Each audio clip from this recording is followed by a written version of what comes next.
How to get 80% off Uber coupon code. Let's get started. Launch your preferred browser. Here you're gonna find the search box. Type in Uber coupon code and then search for it. Different website links will appear. Navigate to this one website option. Grab on, open it.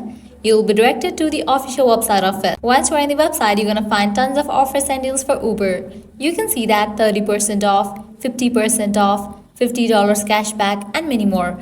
Head towards the offer that you want to grab. Just go ahead and click on it. With that, you're going to get the code for it.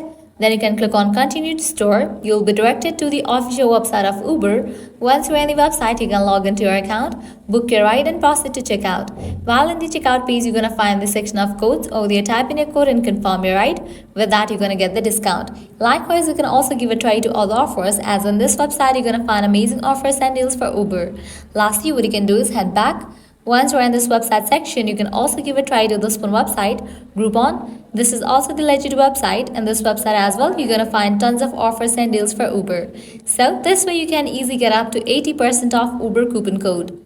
At the end, if you guys find this video helpful, don't forget to like, share and subscribe to our channel. Thanks for watching.